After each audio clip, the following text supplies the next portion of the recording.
Hello friends, Namaste.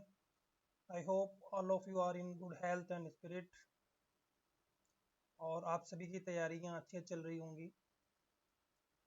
आ, आप में से कुछ लोगों की हाफ ईयरली स्टार्ट हो चुकी होंगी और कुछ की स्टार्ट होने वाली है। आप में से कुछ लोग अपनी IIT जेईई प्रिपरेशन को एंजॉय कर रहे होंगे इस 4 ईयर की जर्नी को, और कुछ लोगों को ये भी लग सकता है कि टाइम अभी बहुत ज़्यादा है और 4 ईयर में I will manage in the future. Current में मैं जितना मैनेज कर सकता हूँ उतना मैनेज करूँ। आप लोगों को कुछ को ये क्लियरिटी भी नहीं होती है कि 4 ईयर क्यों, और इस 4 ईयर के टाइम को मैनेज कैसे किया जाए। कुछ लोगों को ये स्ट्रेस लगना चालू हो जाता है, कुछ लोगों को हाई प्रेशर लगता है। तो I want to discuss certain points today कि सारे टाइम को हम मैनेज कैसे करें और क्या लर्निंग है। बच्चों, सबसे पहले एक चीज समझिए कि ये 4 ईयर की जो आपकी जर्नी है, it is not only for IIT JEE preparation, it is learning of life. Remember, life किसी के लिए भी आसान नहीं रहने वाली है और लाइफ में नए नए चैलेंजेस आने ही वाले हैं। You can say this is the first step of learning कि उन चैलेंजेस को हम फेस कैसे करें। लाइक एक चैलेंज आपको होता है कि हम कोप अप कैसे करें स्कूल स्टडीज को और IIT जेईई की प्रिपरेशन को। एक चैलेंज होता है कि कुछ वर्क हमारा जो पेंडिंग हो गया उसको हम कैसे करें, कैसे मैनेज करें उस वर्क को। देखिए, रिमेंबर, सबसे पहले ये रियलाइज करिए कि हु विल डू, जो भी वर्क करना है उसको करेगा कौन। अपने आप को ये याद दिलाइए, ये क्वेश्चन करिए, हु विल डू। तो इसका आंसर क्या आएगा? Who will do? You only.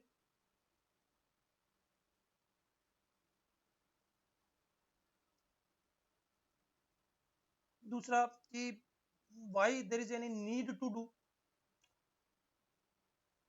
तो अब इसका आंसर आपको ढंग से खोजने की जरूरत है कि why there is a need to do,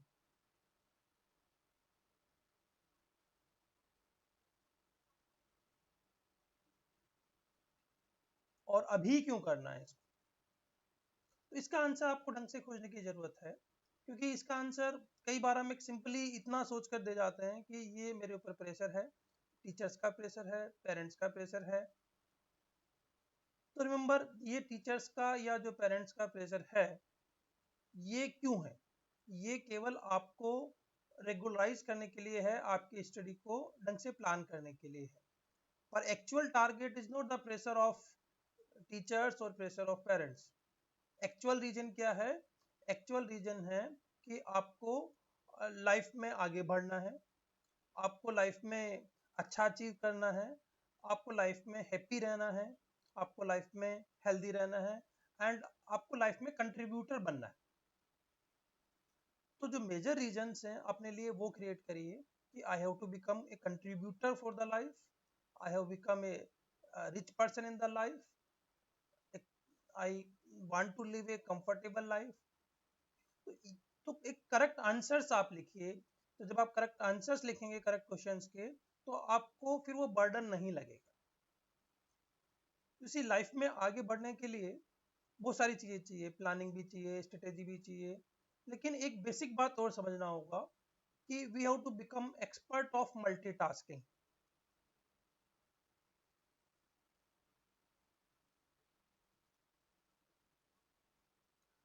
आप अपने आसपास सक्सेसफुल लोगों को देखिए और ये देखिए कि वो सक्सेसफुल बढ़ रहे हैं, बन रहे हैं, या लाइफ में आगे बढ़ रहे हैं तो किस रीजन से बढ़ रहे हैं। क्या वो केवल एक ही जॉब कर रहे हैं या वो एक से ज्यादा जॉब कर रहे हैं। इवन इफ यू से कि एक क्रिकेटर का एग्जांपल लें, तो यू विल फाइंड आउट कि ये क्रिकेटर जो ज्यादा सक्सेसफुल बना है, ज्यादा वेल्थ जिसने कमाई है, वो खाली क्रिकेट से नहीं कमाई है। क्रिकेट के अलावा उसने बहुत सारा एडवर्टाइजमेंट किया है, बहुत सारा लोगों के साथ में रिलेशनशिप बनाए हैं, तब जाके वो ज्यादा सक्सेसफुल हुआ है। तो जो cricketers in terms of money ज्यादा सक्सेसफुल हुए हैं, वो हैं जो मल्टीटास्किंग में इन्वॉल्व थे 24 आवर्स। तो ऐसा ही आपको भी समझना है कि हमें मल्टीटास्किंग में मास्टर बनना है। अब आपके लिए मल्टीटास्किंग को समझना क्या है? आपको मल्टीटास्किंग को समझना ये है कि आपके पास में डिफरेंट टारगेट्स हैं।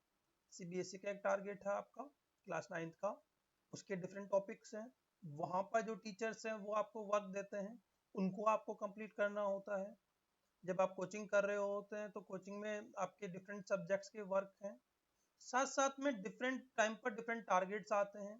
जैसे 9th क्लास में आपके ओलंपियाड्स हैं, जीएसटीएससी है, एनएससी जेएस है, ये सारे एग्जाम्स के टारगेट आपके सामने आते हैं। तो यू टू अंडरस्टैंड कि इतने सारे टारगेट्स को अगर हम मैनेज करना सीखेंगे तो फ्यूचर में हमें ये समझ में आएगा कि मल्टीटास्किंग को हैंडल कैसे किया जाता है।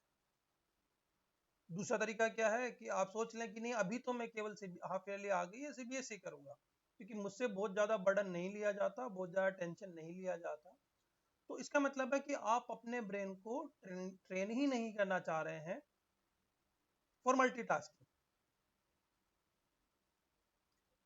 अब आपको पता है कि जब हम एक मल्टीटास्किंग में इन्वॉल्व होते हैं तो डेफिनेटली हमें ज्यादा प्लानिंग करनी होती है, ब्रेन को ज्यादा इन्वॉल्व करना होता है, और ये इन्वॉल्वमेंट से हम बचना चाहते हैं। और जब इन्वॉल्वमेंट से बचना चाहते हैं तो फिर हमें टेंशन क्रिएट होती है। तो जितना हम इन्वॉल्व करेंगे अपने आप को ज्यादा कि मल्टीटास्किंग कैसे की जाए, उतना न केवल आज हम सक्सेसफुल होंगे, पर फ्यूचर में इस प्रोसेस को समझेंगे कि बहुत सारे टास्क एक साथ कैसे हैंडल किए जा सकते हैं और उसमें हम परफेक्ट कैसे हो सकते हैं। तो यहाँ पर एक हमें कंफ्यूजन कहाँ पर पैदा होता है?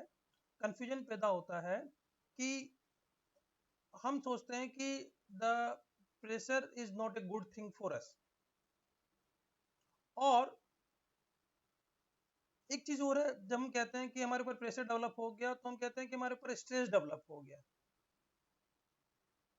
और नॉर्मली हम दोनों चीजों को एक ही समझते हैं। हम मानते हैं कि pressure is equal to stress.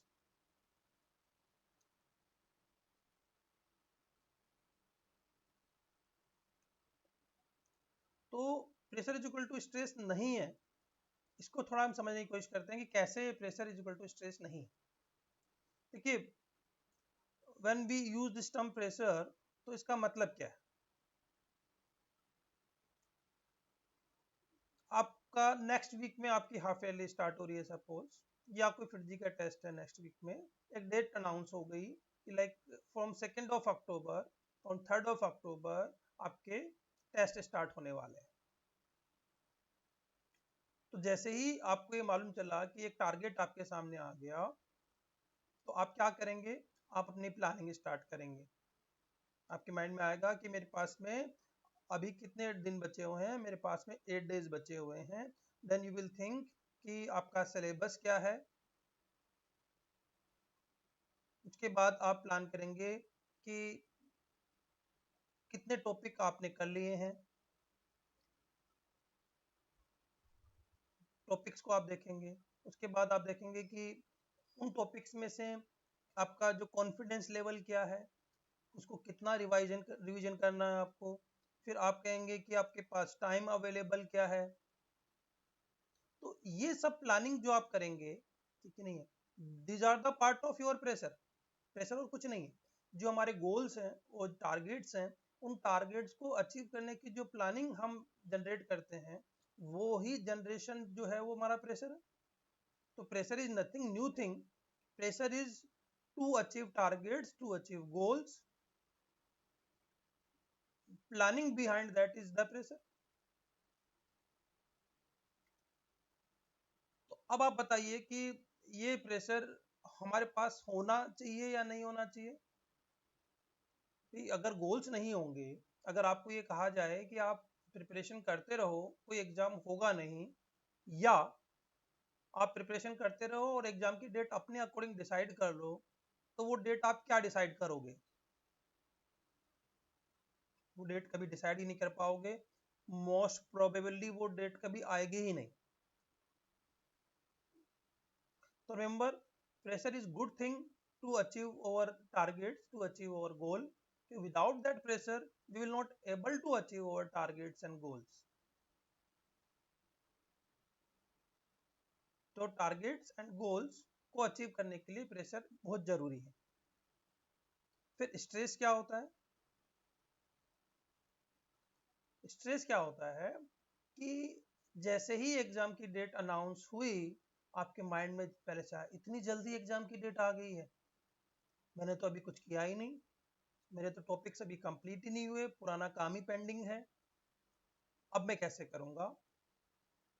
मेरे फ्रेंड्स मुझसे आगे निकल जाएंगे, मेरे गोल्स मेरे से अचीव ही नहीं होंगे,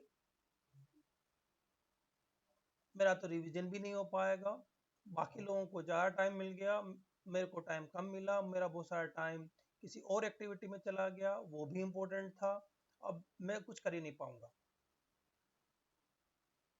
इसके साथ साथ आप और आगे सोचना चालू कर देंगे कि अब मेरा तो करियर ही खराब हो जाएगा,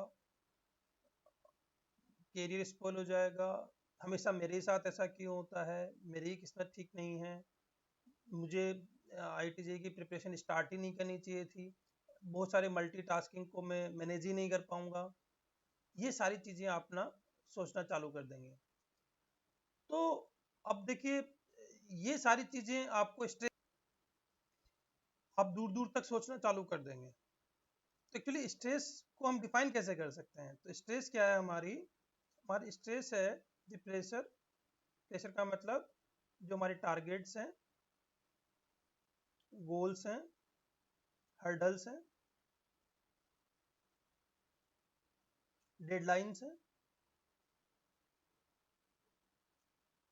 और डिवाइडेड बाय रेजिलियंस। ये रेजिलियंस क्या है? Over inner strength to overcome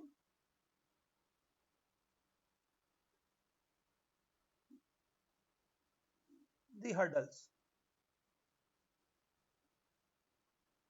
अब होता क्या है, हम सब कुछ छोड़ देते हैं ऊपर वाले के भरोसे, भगवान भरोसे, किस्मत के भरोसे, और हम ये कहते हैं कि भाई हम तो कुछ कर नहीं सकते, जो सिचुएशन मेरे सामने आ गई, जो टारगेट मेरे सामने आ गया, उसमें मैं तो कुछ करूंगा नहीं, और चूंकि मैं कुछ करूंगा नहीं तो मेरी जो कोई पावर है नहीं, मेरी पावर है नहीं, तो जो टारगेट्स, गोल, हर्डल्स, डेडलाइंस मुझसे अचीव होगी नहीं, तो that it convert to stress. तो उस केस में जो प्रेशर है वही स्ट्रेस में कन्वर्ट हो जाता है। तो हमें समझना यह है कि हमें वर्क कहाँ पे करना है। हमें वर्क करना है हमारी इनर स्ट्रेंथ पर।